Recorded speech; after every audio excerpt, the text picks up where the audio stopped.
The North Atlantic in November 1944 was not water, it was iron and ice. A graveyard where steel coffins sank faster than prayers could be spoken. Beneath the surface, in the suffocating darkness 300 feet down, Oberleutnant Karl Reinhardt pressed his palms against the cold hull of U-972 and felt the ocean trying to crush them all. "Contact bearing 045, Captain," whispered Lieutenant Werner Hoffmann, the hydrophone operator, his face pale in the red emergency lighting. "Destroyer, American," by the sound of her screws. Karl closed his eyes. 23 days at sea, 19 men aboard, most of them younger than 25. Boys, really. Boys who had believed the propaganda films, who had thought submarine service would make them heroes. Now they knew better. Now they understood that U-boats were not hunters, they were the hunted. "Cut engines to dead slow," Karl ordered, his voice barely audible. "Rig for silent running." The diesel engines died. In the sudden quiet, every sound became terrifying. The drip of condensation, the creak of metal under pressure, someone's shallow breathing. Heinrich Becker, 18 years old, gripped the torpedo loading mechanism with white knuckles. His hands were shaking. Karl studied the young man. 3 months ago, Heinrich had been in school. His mother had written that she was proud of him. She didn't know, couldn't know, what it meant to live like this. To spend weeks in a tube of metal that smelled of diesel fuel, unwashed bodies, and fear. To know that at any moment, the hull might split open and the ocean would pour in, crushing them before they could even scream. "How many depth charges do you think they carry, Captain?" asked Friedrich Müller, the chief engineer, a stocky man from Hamburg who had served since 1941. "Enough," Karl replied. He didn't say what they all knew. That American destroyers carried anywhere from 40 to 100 depth charges. That their sonar was better than anything Germany had. That if they were detected, survival was not probable, it was miraculous. The war had changed Karl. In 1940, he had believed. He had thought they were fighting for something noble, something worth dying for. But 4 years in the Atlantic had taught him different truths. He had seen U-boats obliterated by depth charges, the sea boiling where they had been. He had received orders to fire on merchant vessels and wondered about the civilian sailors aboard, men just trying to earn a living, now burning or drowning because of torpedoes he had launched. 3 weeks ago, command had issued new orders: sink anything that moved, no warnings, no mercy. The directive had been clear. Total war meant exactly that. Karl had not followed those orders. Twice, his periscope had shown him unarmed freighters, old, slow, defenseless. Once, he had clearly seen crew members on deck, smoking cigarettes, unaware that death was watching them through a lens 2,000 meters away. He had the firing solution. His torpedo officer had been ready. "Engine trouble," Karl had reported to command. Unable to engage, Werner had looked at him with understanding. Friedrich had said nothing, but nodded slightly. They knew. His crew knew their captain was choosing humanity over duty, and they were grateful, because they, too, were tired of killing men who couldn't fight back. But now the hunters had found them. "Captain," Werner's whisper was urgent. "She's pinging. Active sonar." The sound came through the hull like a hammer striking an anvil. Ping. A pause. Ping. Each pulse was the destroyer feeling for them in the darkness. Sound waves bouncing off metal, returning to tell the Americans exactly where their prey was hiding. "She's got us," Friedrich said quietly. Karl knew he was right. Once a destroyer had you on sonar, evasion was nearly impossible. They could dive deeper, but U-972 was already at maximum operational depth. They could try to run, but they were slower than the surface vessel. They could release a decoy, but their stock had been exhausted 3 days ago, after evading another attack. "All hands, prepare for depth charge attack," Karl announced, his voice steady even though his heart was pounding. "Brace yourselves." The men grabbed whatever they could, pipes, torpedo racks, each other. Some were praying. Some were crying silently. Heinrich was doing both. Karl thought of his wife, Anna. Their daughter, Greta, would be 7 now. He hadn't seen her in 2 years. She probably wouldn't remember his face. The last letter he had received, 3 months ago, said she was learning piano. Anna had written that Greta played a simple tune every night and said it was for Papa. He would never hear it. The first depth charge detonated 100 meters astern. The explosion was not sound, it was force, a physical blow that slammed into the submarine like a giant fist. The lights flickered. Men were thrown against bulkheads. Glass dials shattered. Carl grabbed a pipe to keep from falling. Then the second charge. Closer. The hull groaned.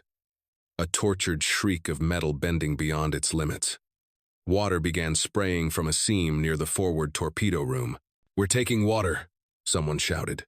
"Damage control. Forward comment," Friedrich yelled, already moving. But Carl knew the truth. He had heard that sound before, on other boats, in other battles. That was the sound of a hull beginning to fail. They had minutes, maybe less. The third depth charge struck almost directly overhead. The blast was catastrophic. The lights went out completely.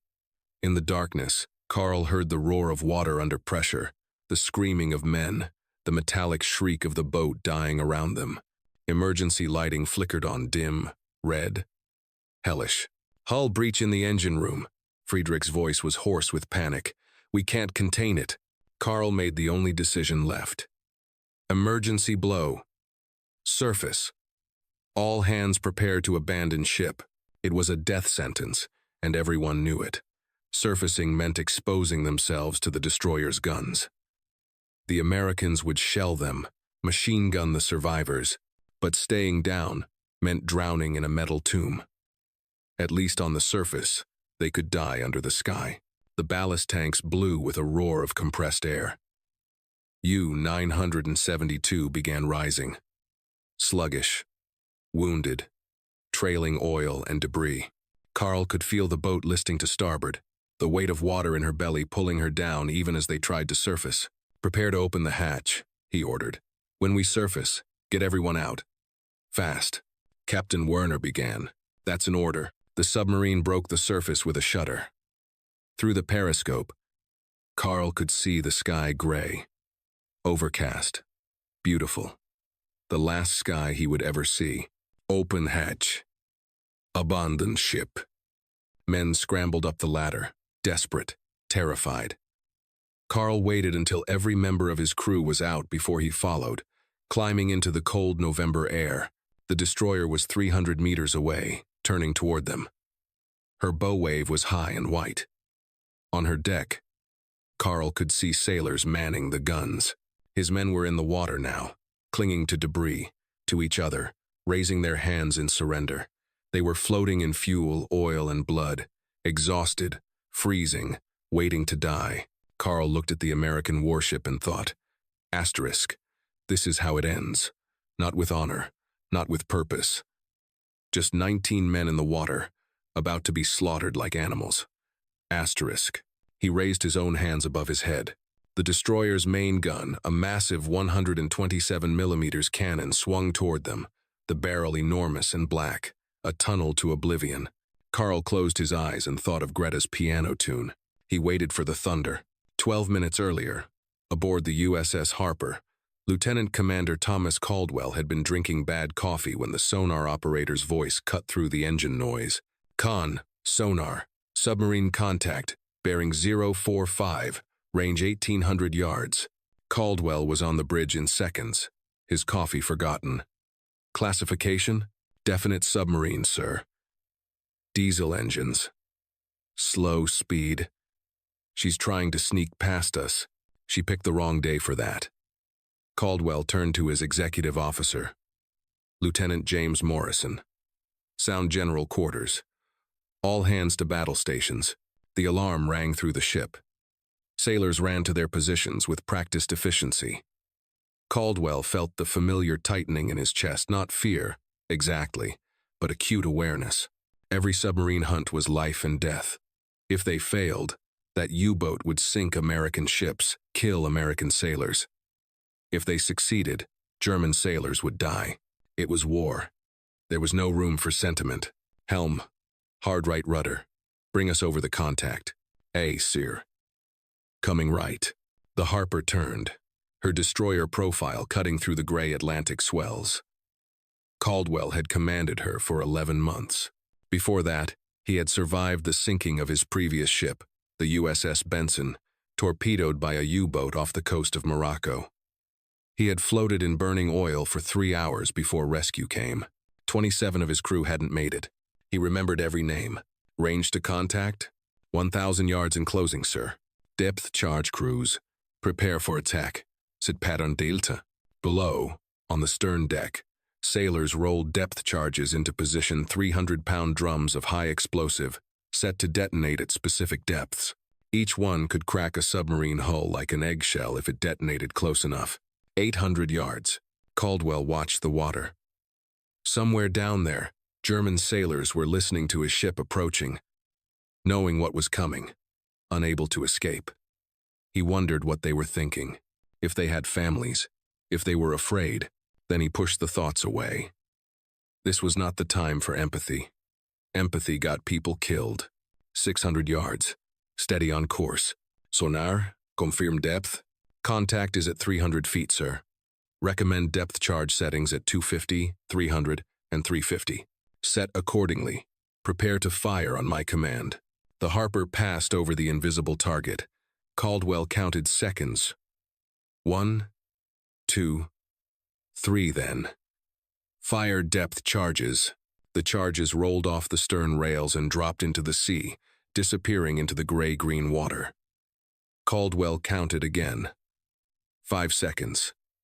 10. The ocean erupted. Columns of white water shot 50 feet into the air. The Harper shuddered from the concussion.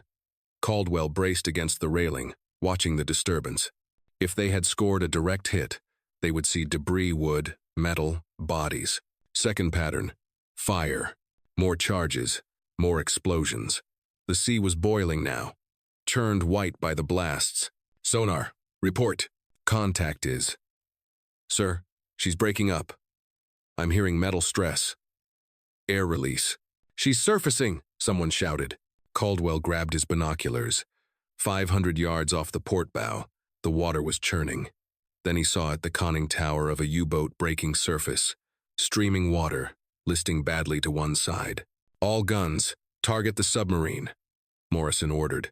The forward 127 mm gun traversed, locking onto the crippled U-boat. The 40 mm anti-aircraft mount swung around. Caldwell saw men emerging from the submarine's hatch, climbing onto the deck, jumping into the water. Sir, request permission to fire, called the gunnery officer. Caldwell raised the binoculars again. He could see them clearly now, the German sailors. Their hands raised, some waving white cloth. Boys, most of them, soaked, terrified, surrendering.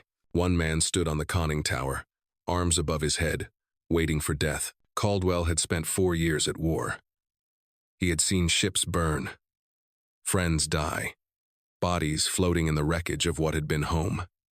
He had every reason to give the order. No one would question it. Enemy combatants, armed and dangerous. Standard procedure was to fire. Eliminate the threat. Move on. His hand was on the firing authorization. Morrison stood beside him, tense, waiting. The gun crews were ready. All he had to do was say 2 words. Open fire. Instead, Caldwell lowered the binoculars. Hold your fire, he said quietly. Morrison stared at him. Sir, I said hold your fire. Caldwell raised his voice. All guns. Cease targeting. Stand down from weapons free. Captain, they're enemy combatants. They're surrendering, Jim. Look at them. Morrison looked. The German sailors were floating in the water, some clinging to debris, all with their hands raised.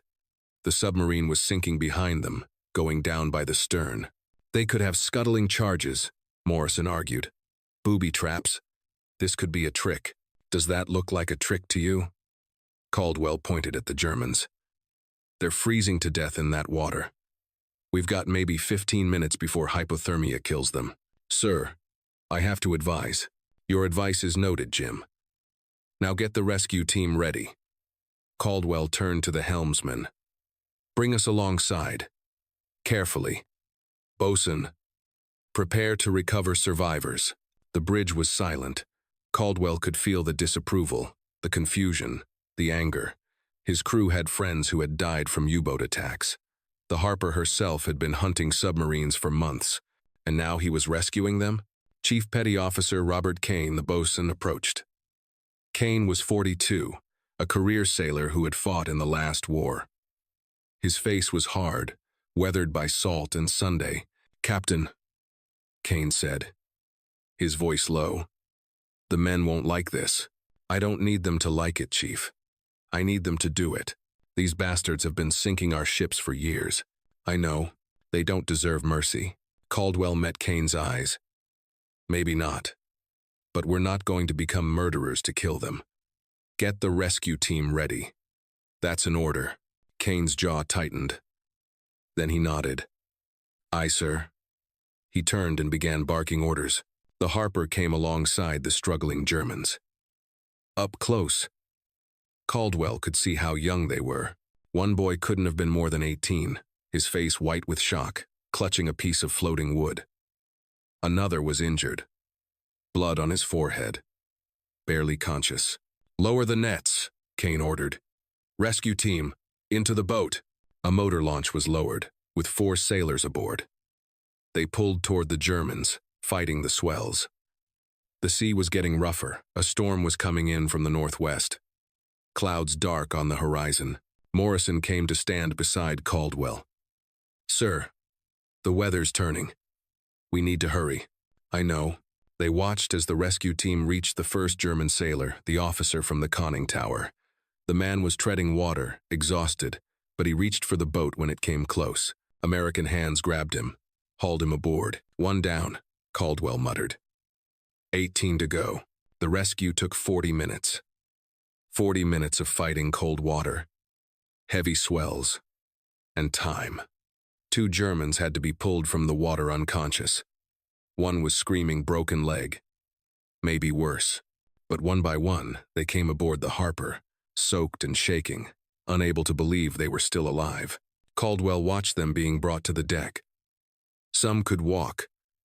Some had to be carried. All of them looked stunned, disbelieving. The German officer was last. He climbed the ladder under his own power, stood on the Harper's deck dripping seawater, and looked at Caldwell with eyes that held no hope, only resignation. Oberleutnant Karl Reinhardt, he said in accented English. Commander of U, 972. I surrender my crew to you.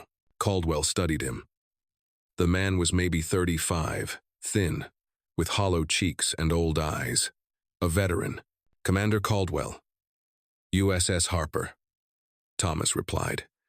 You and your men are now prisoners of war. You will be treated in accordance with the Geneva Convention. Reinhardt blinked, as if he hadn't understood. You are not going to execute us? The question hung in the air. Around them, American sailors stopped what they were doing. Listening. Caldwell shook his head slowly. No, Lieutenant. We're going to get you warm, get you fed, and get your injured men to the medical bay. After that, we'll figure out the rest. Reinhardt's face crumpled, not with relief, with something deeper, something that looked like grief and gratitude mixed together. He tried to speak, couldn't. Tried again. Thank you, he finally whispered. Thank you for our lives. Caldwell turned away, uncomfortable with the naked emotion. Chief Kane, get these men below. Medical first, then quarters. As the Germans were led away, Morrison came close. That was a hell of a risk, Tom. I know. Command won't like it. I know that too. So why did you do it? Caldwell watched the last German sailor disappear down a hatchway. Because I floated in that water, Jim. I know what it feels like to wait for death. I know what it feels like when someone pulls you out. He paused. And because killing defenseless men isn't war, it's Murder. I won't become that. Morrison was quiet for a moment. Then he nodded. Fair enough. The Harper turned northwest, away from the sinking U-boat, toward Iceland and the naval base there. Behind them, the submarine slipped beneath the surface, leaving only an oil slick and scattered debris. Below deck, 19 German sailors sat in American blankets, drinking American coffee, trying to understand how they were still alive. The medical bay of the USS Harper was designed for 8 patients. Now it held 12. Dr. William Patterson, the ship's surgeon, moved between bunks with efficient urgency, his medical bag open, instruments rattling with each step. He was 47, had served in destroyers since 1942, and had learned to work fast. Men didn't die slowly at sea, they died from shock, from blood loss, from exposure. And they died quickly, unless you were quicker. This one's hypothermic, Patterson called to his assistant, pharmacist's mate second class David Chen. Core temperatures may be 93 degrees. Get him on warming blankets, hot water bottles to the groin and armpits. Watch for cardiac arrhythmia. Chen moved quickly, stripping the soaked clothing from a young German sailor who couldn't stop shivering. The boy, because that's what he was, maybe 19, mumbled something in German. His lips blew. Easy, son, Patterson said, though the boy couldn't understand him. You're going to be fine. The next bunk held a sailor with a compound fracture of the left tibia. The bone had broken through the skin during the depth charge attack. Patterson examined it, his face grim. We need to clean this, set it, and pray infection doesn't set in. He looked at Chen. Morphine. 1 ampule. Sulfa powder. And get me the splinting kit. Yes, sir. Patterson worked, his hands steady. He had treated men from both sides in this war. American sailors, British airmen. Once a Japanese pilot who had been pulled from the water half dead. A body was a body. Pain was pain. And his job was to stop both, regardless of the uniform the man had worn. Doctor? Chen was beside him, voice low. Some of the crew are. They're not happy we're treating these men. Patterson didn't look up from the wound he was irrigating. The crew doesn't get a vote on medical treatment. I know, sir. I'm just saying. I know what you're saying, David. And I don't care. Patterson's voice was firm but not unkind. We took an oath. Do no harm. It didn't specify nationality. He finished with the fracture, moved to the next patient. This one had burned 2nd degree, covering his hands and forearms. Fuel fire, Patterson guessed. The German sailor was conscious, gritting his teeth against the pain. Hold still, Patterson said, knowing the man probably couldn't understand. He began applying burn ointment, wrapping the hands in gauze. The sailor watched him, eyes filled with confusion. Behind them, the medical bay door opened. Commander Caldwell entered, ducking through the low hatchway. Report, doctor? Patterson finished wrapping the hands before responding. 12 patients, 4 with moderate to severe hypothermia, 1 compound fracture, 2 with burn injuries, 3 with minor lacerations and contusions, 1 with a potential concussion, 1 with pneumonia that predates the rescue. Prognosis? They'll all live, if we can keep them warm and infection-free. Patterson straightened, his back aching. You did the right thing. Tom. Did I? Yes. Patterson met his gaze. These boys were half dead when we pulled them aboard. Another hour in that water, and we'd have been fishing out corpses. Caldwell nodded slowly, then moved to the nearest bunk. The German officer Reinhardt was sitting up, wearing borrowed American dungarees, a blanket around his shoulders. His face was drawn, exhausted, but alert. How are you feeling, Lieutenant? Reinhardt looked up, seemed surprised to be asked. I am. Alive. Which I did not expect. Your men? Dr. Patterson tells me they will recover. I do not have words for. Reinhardt's voice broke. He tried again. I do not have words for my gratitude. Caldwell pulled up a stool, sat down. How long had you been at sea? 23 days. Since October 28th. That's a long patrol. Too long. Reinhardt's hands were trembling slightly. fatigue or shock or both. We were ordered to interdict supply convoys. We were hunting when you found us. You weren't very good at hiding. A ghost of a smile touched Reinhardt's face. No, we were not. Why? Caldwell asked. You had to know we'd detect you eventually.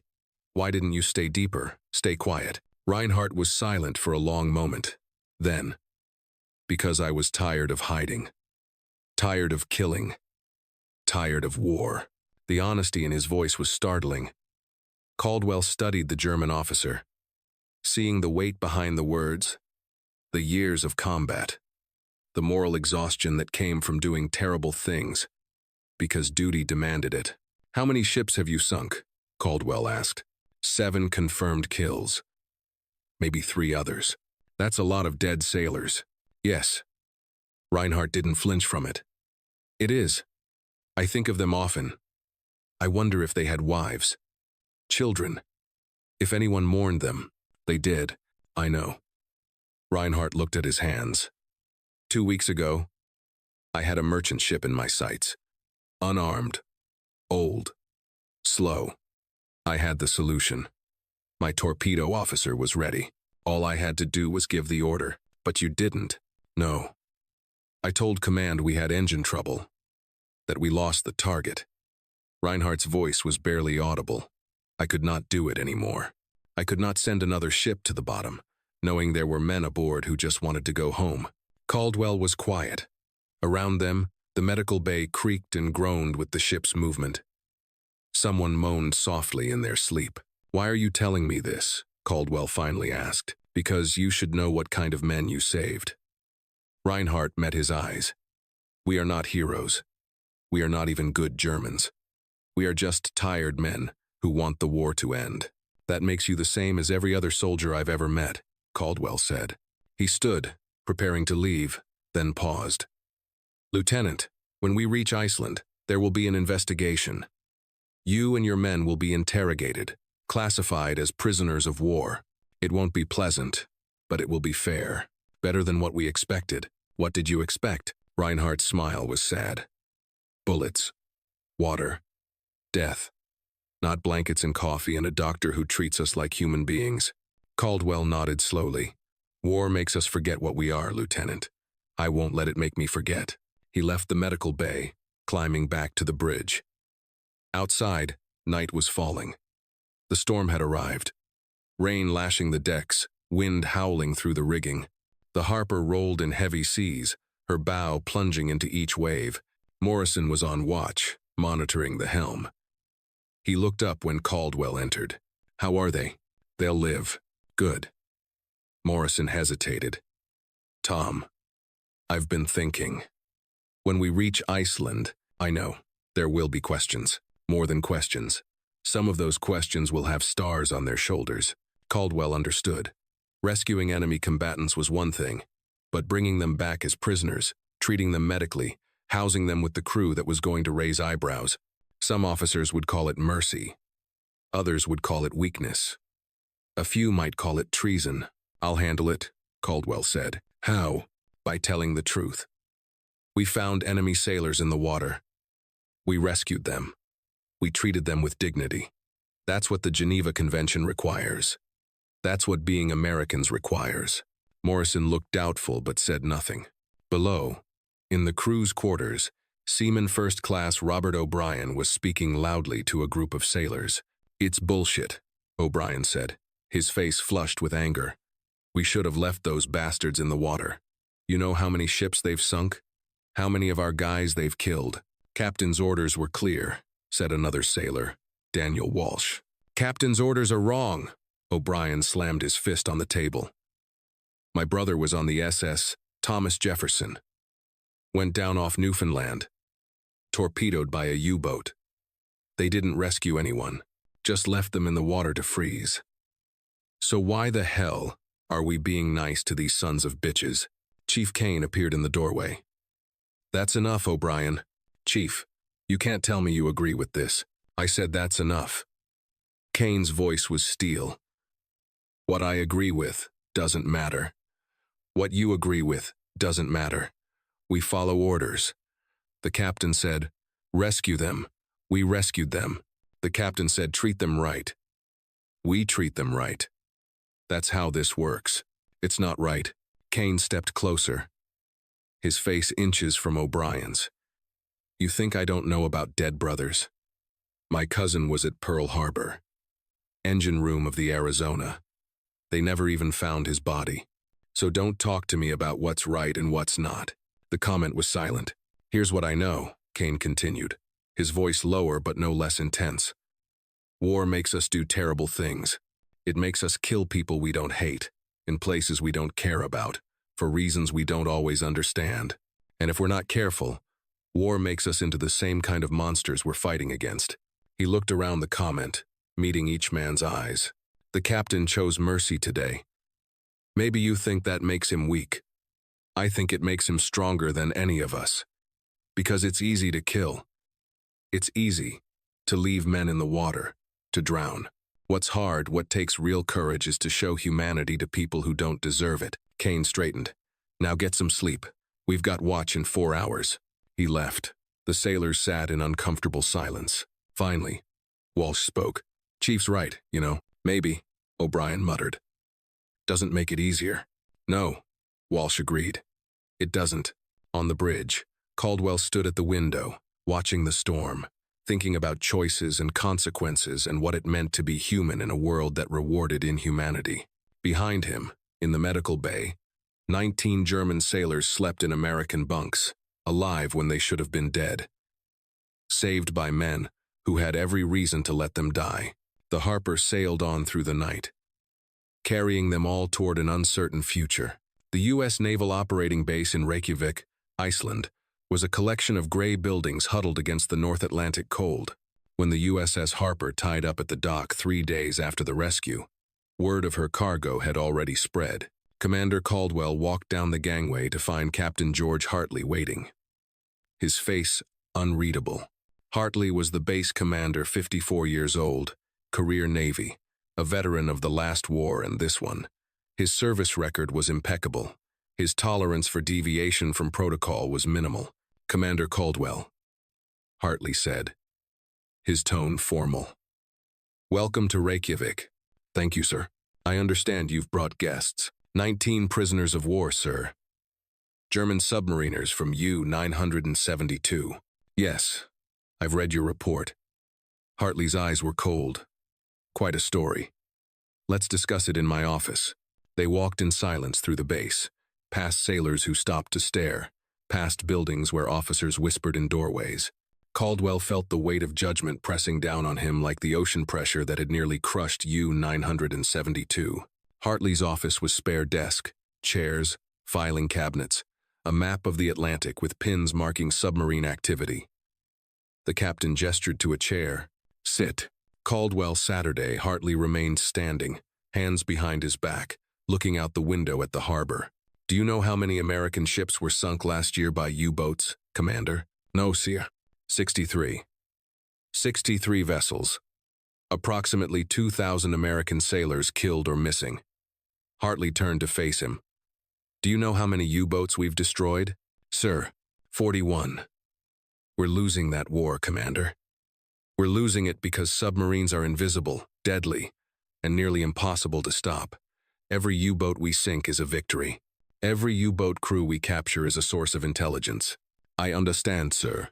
Do you? Hartley leaned forward. Because your report indicates that you not only rescued these men, which might be defensible under the rules of war, but that you ordered your crew to treat them with unusual consideration. Medical care beyond basic necessity. Warm quarters. Coffee. One sailor reports you had them served hot meals in the crew's mess. The Geneva Convention requires— I know what the Geneva Convention requires, Hartley interrupted. It requires basic, humane treatment. It does not require you to treat enemy combatants like honored guests. Caldwell kept his voice level. With respect, sir, these men were half dead when we pulled them from the water. Basic humanity required more than the minimum. Basic humanity. Hartley's laugh was bitter. Tell that to the families of the men who died when these Germans sank their ships. Tell them about basic humanity. Sir, if I may, You may not. Hartley walked to his desk, picked up a file. I've received reports from your crew. Not everyone shares your compassion for the enemy. Commander, several men have expressed concern that your judgment may be compromised. Caldwell felt anger rising but forced it down. My judgment is sound. Is it? Because here's what I see.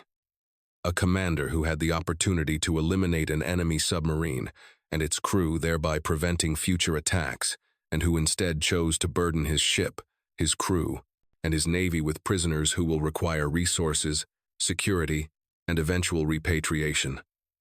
Hartley tossed the file onto the desk. Explain to me how that serves our interests. Because we're not barbarians, sir. The words came out harder than Caldwell intended. The office went silent. What did you say? Hartley's voice was dangerous. Caldwell stood. I said we're not barbarians. These men surrendered. They were defenseless in the water, injured, freezing.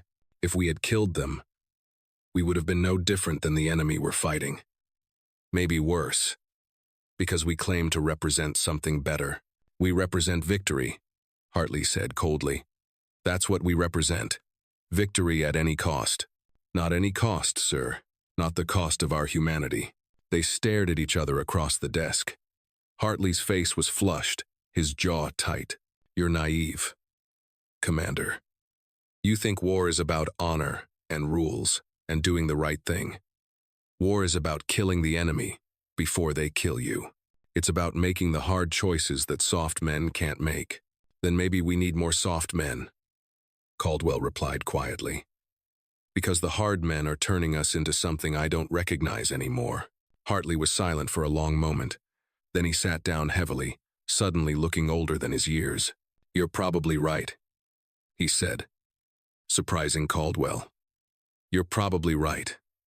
And I hate that. He rubbed his eyes. I've been at war for 3 years, Tom. I've signed death notices for 200 sailors. I've written letters to mothers telling them their sons aren't coming home, and somewhere along the way, I forgot that the point of all this isn't just to win, it's to be worth winning for. Caldwell sat back down slowly. But here's the problem, Hartley continued. Your decision, righteous as it might be, has created a situation we now have to manage. 19 prisoners, 19 Germans who have intelligence about U-boat operations, locations, tactics. Intelligence that could save American lives. They'll be interrogated according to protocol. They'll be interrogated, yes. But there are some in Washington who will want more aggressive methods. And there are others who will want them tried for war crimes. War crimes? Caldwell was stunned. What crimes? They followed their orders, same as we do. Did they? Hartley pulled out another file. This is a preliminary report from Naval Intelligence. It seems U-972 was in the area where 3 merchant vessels went down last month. All 3 were unarmed.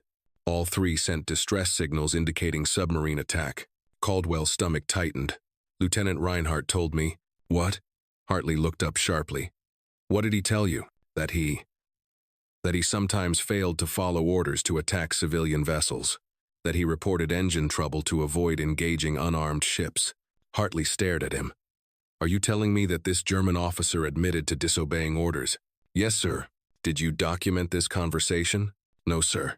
It was informal. In the medical bay, Hartley leaned back, processing this information. This changes things.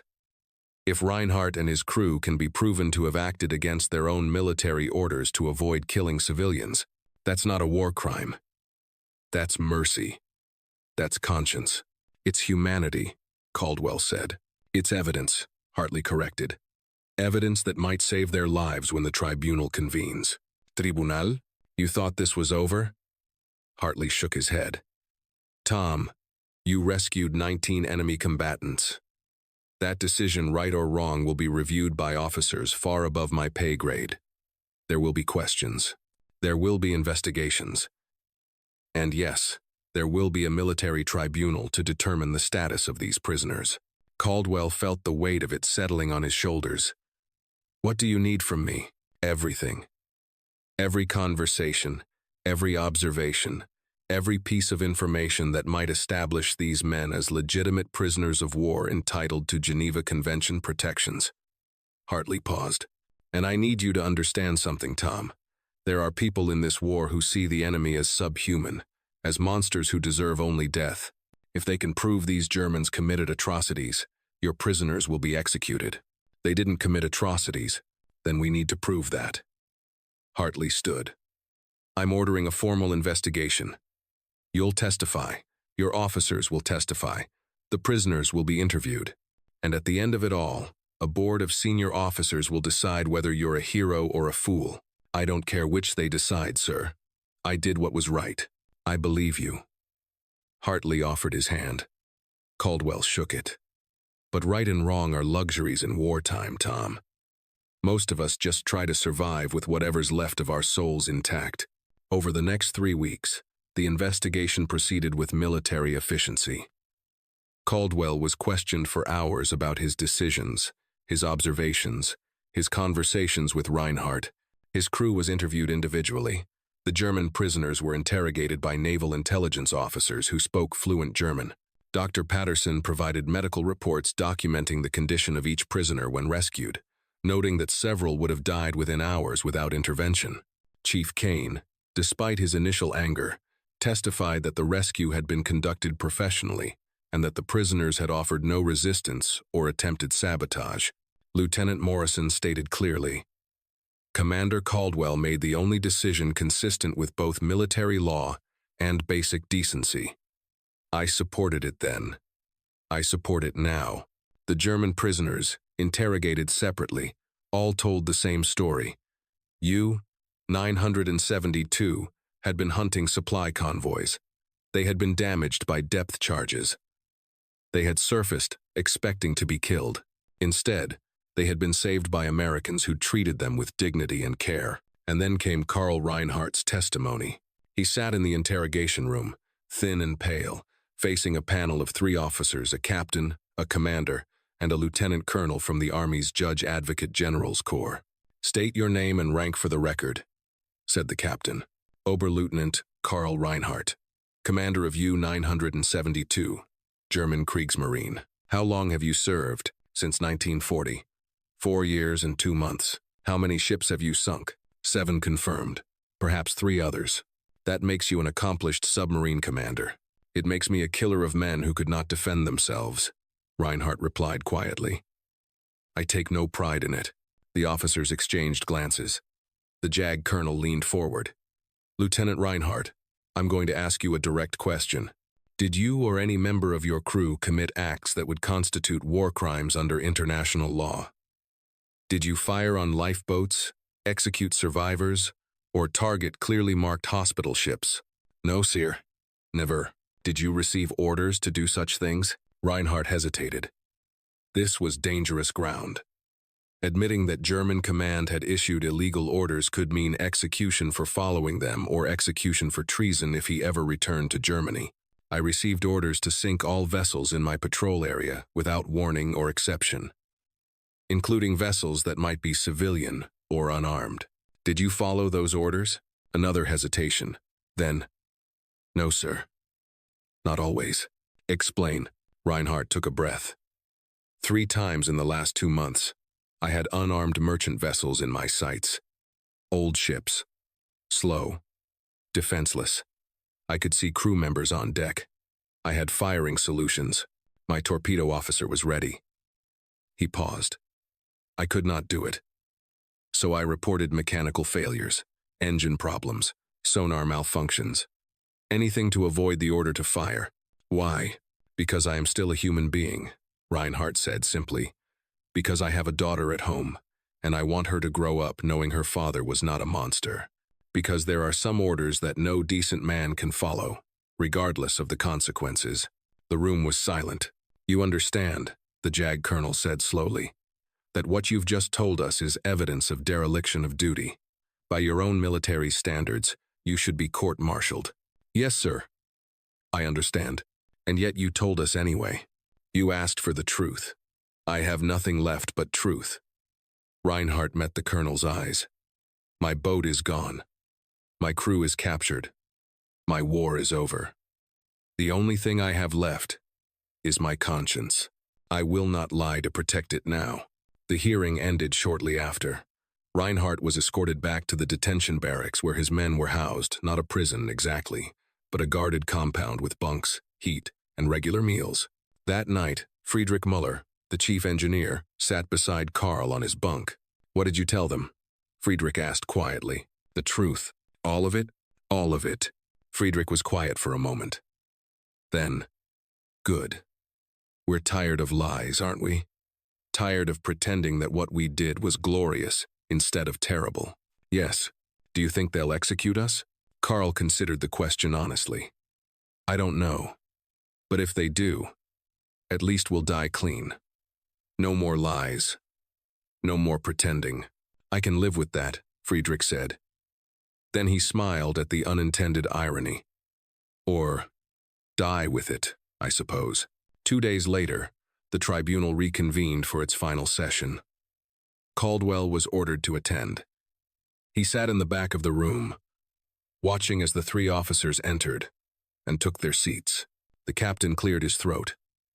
After extensive review of the evidence, testimony from all eyes, and consultation with higher command, this board has reached its determination regarding the status and disposition of the 19 German prisoners currently in our custody. Caldwell's hands tightened on the armrests of his chair. "It is the finding of this board that the crew of U-972, under the command of Oberleutnant Karl Reinhardt, conducted themselves in accordance with the laws of war and maritime combat.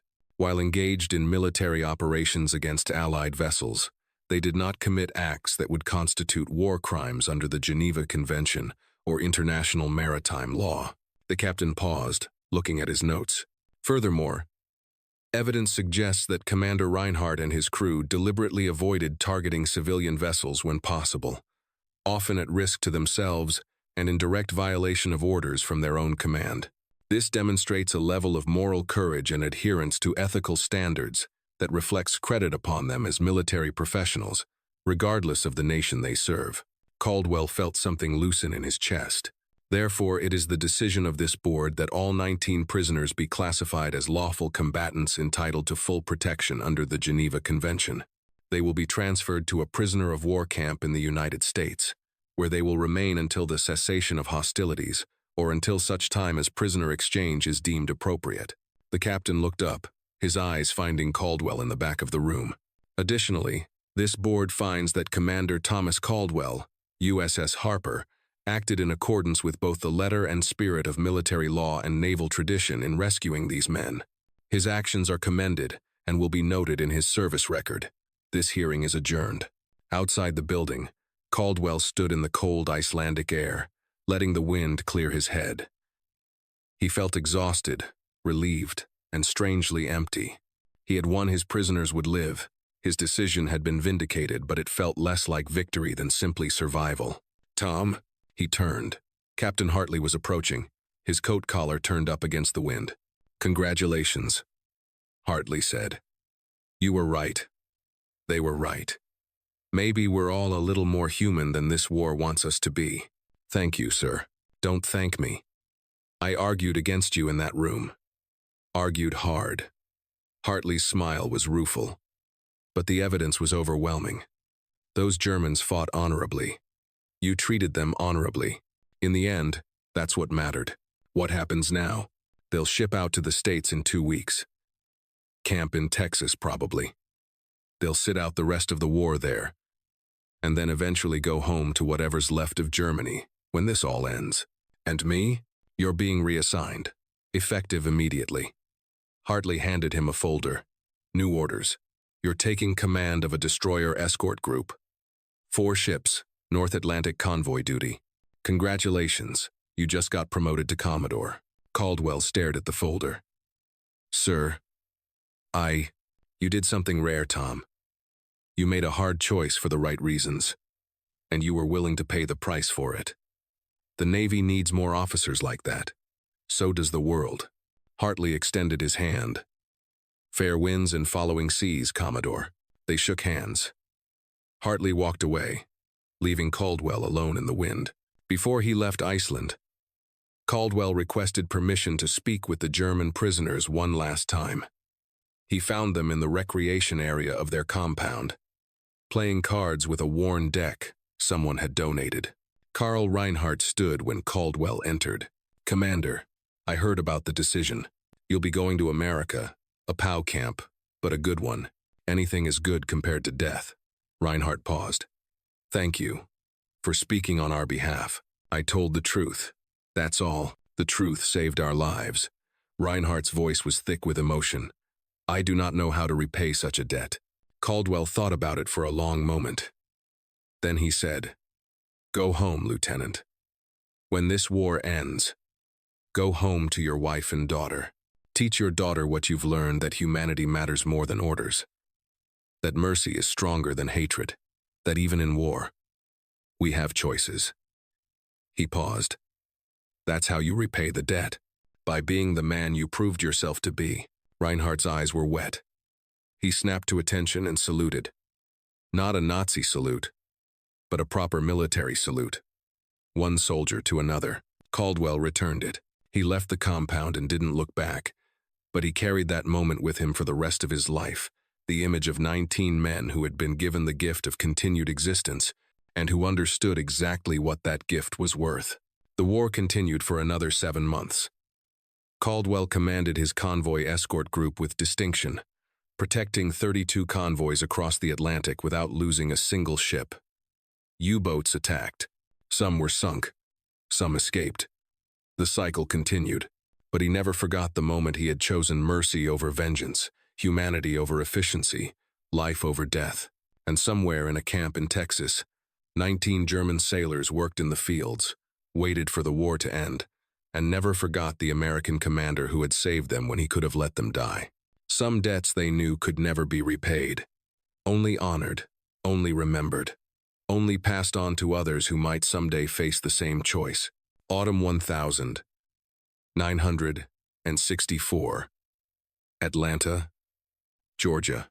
The Veterans of Foreign Wars Convention Hall was crowded with aging warriors, men in their 50s and 60s now, wearing suits and ties instead of uniforms, carrying briefcases instead of rifles.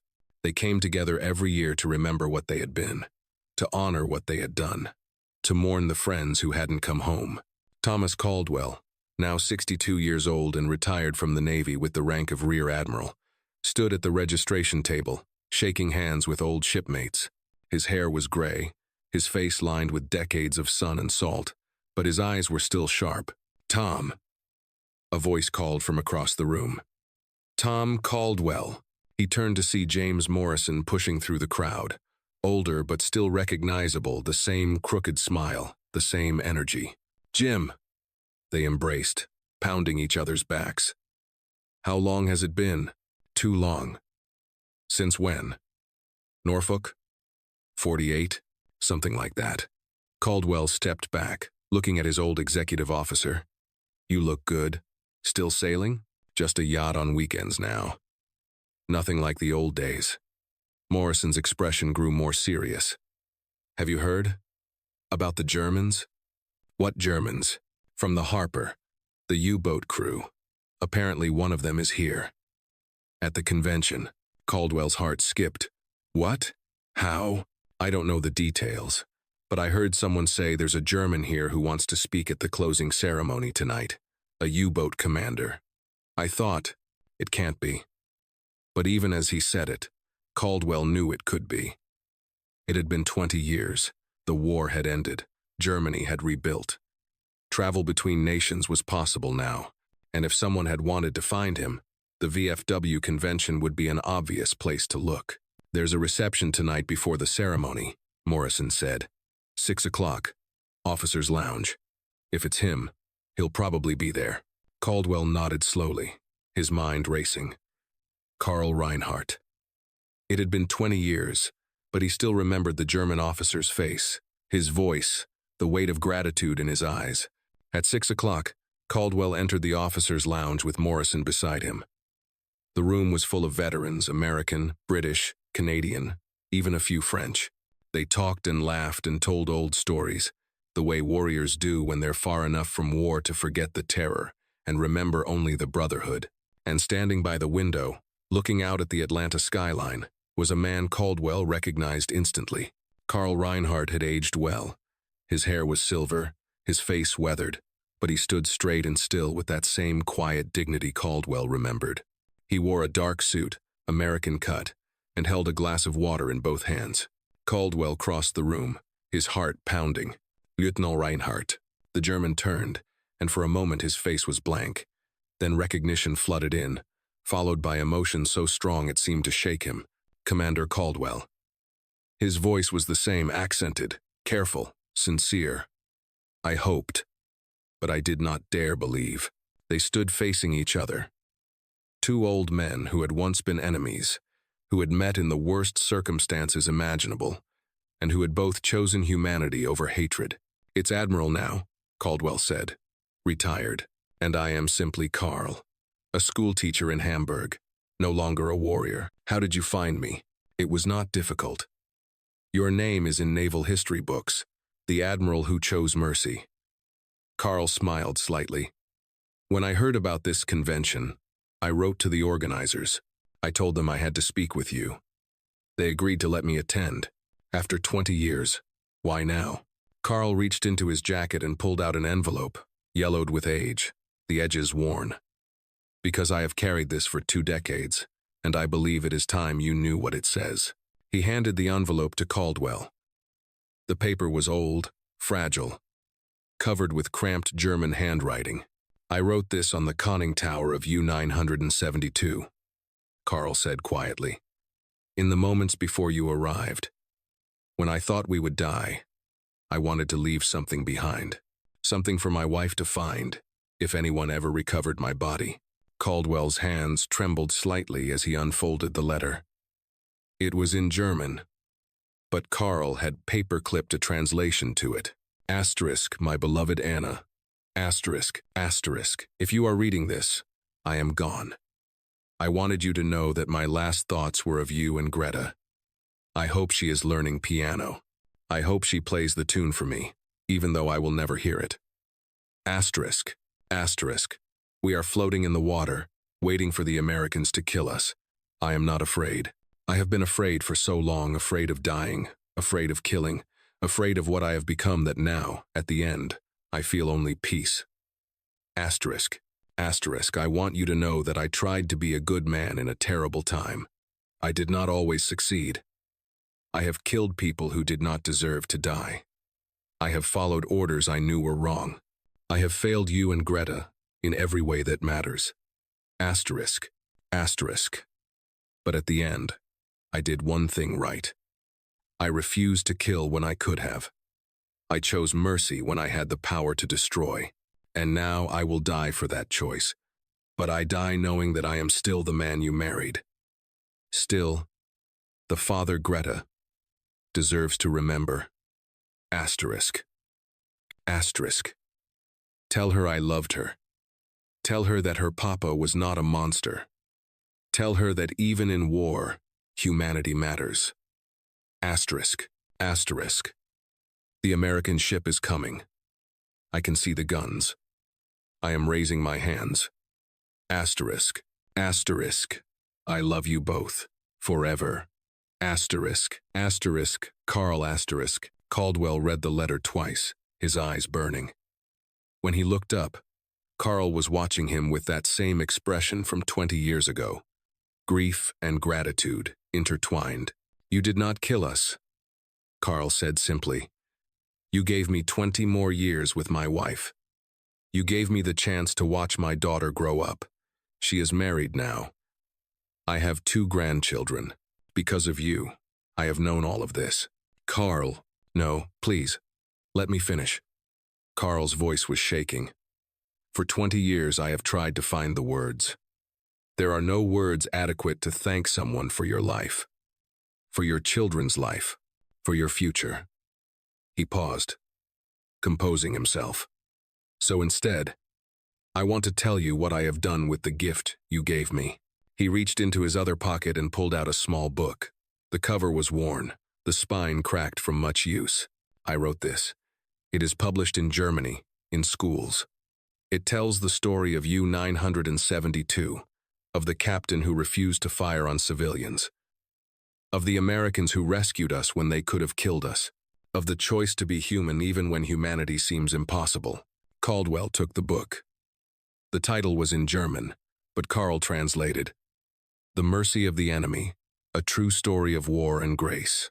30,000 students in Germany have read this book, Carl said.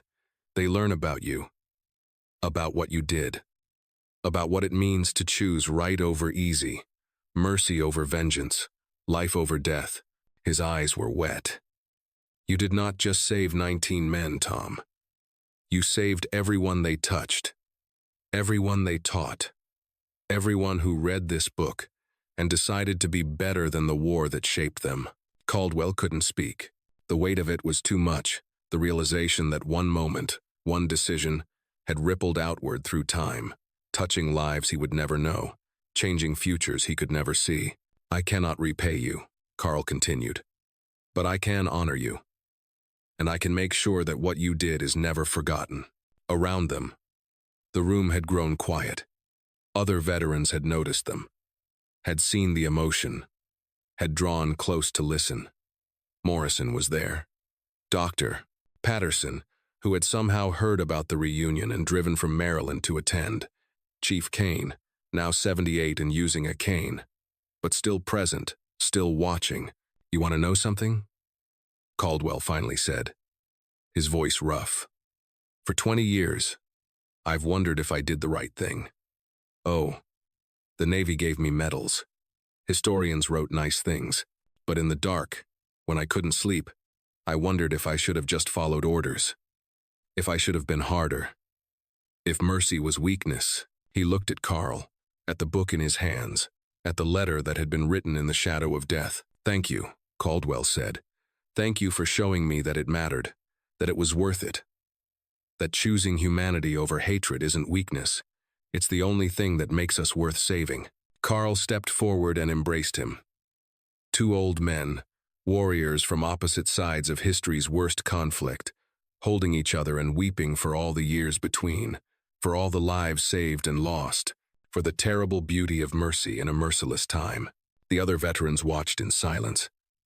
Some were crying too, because they understood what they were witnessing.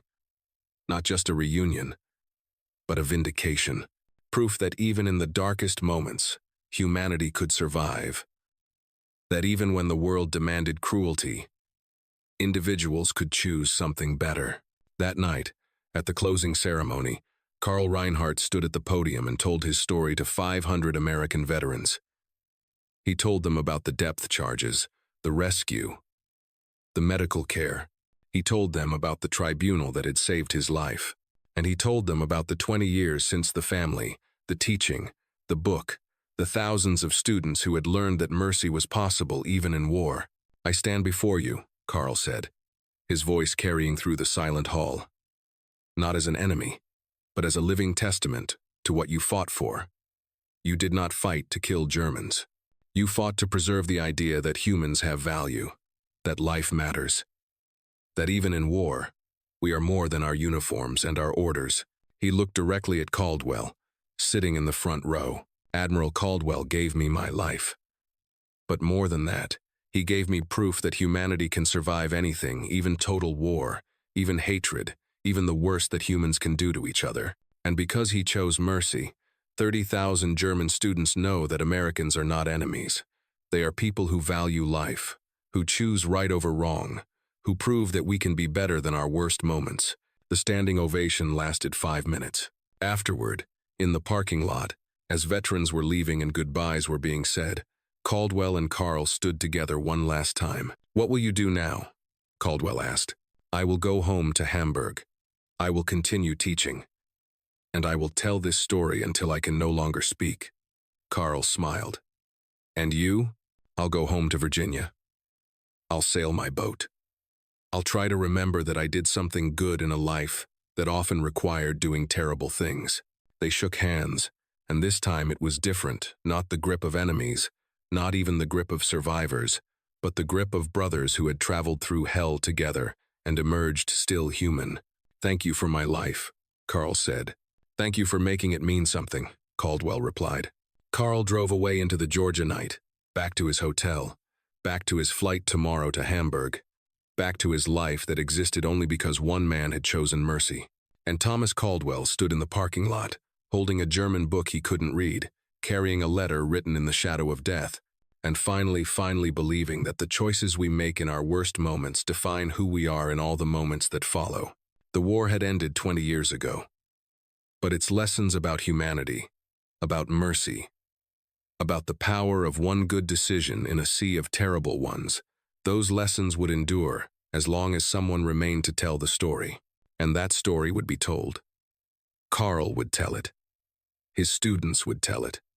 And eventually, generations who had never known war would hear it and understand that humanity is not weakness, that mercy is not surrender, that choosing life over death, even when death is easier, is the most courageous thing a warrior can do.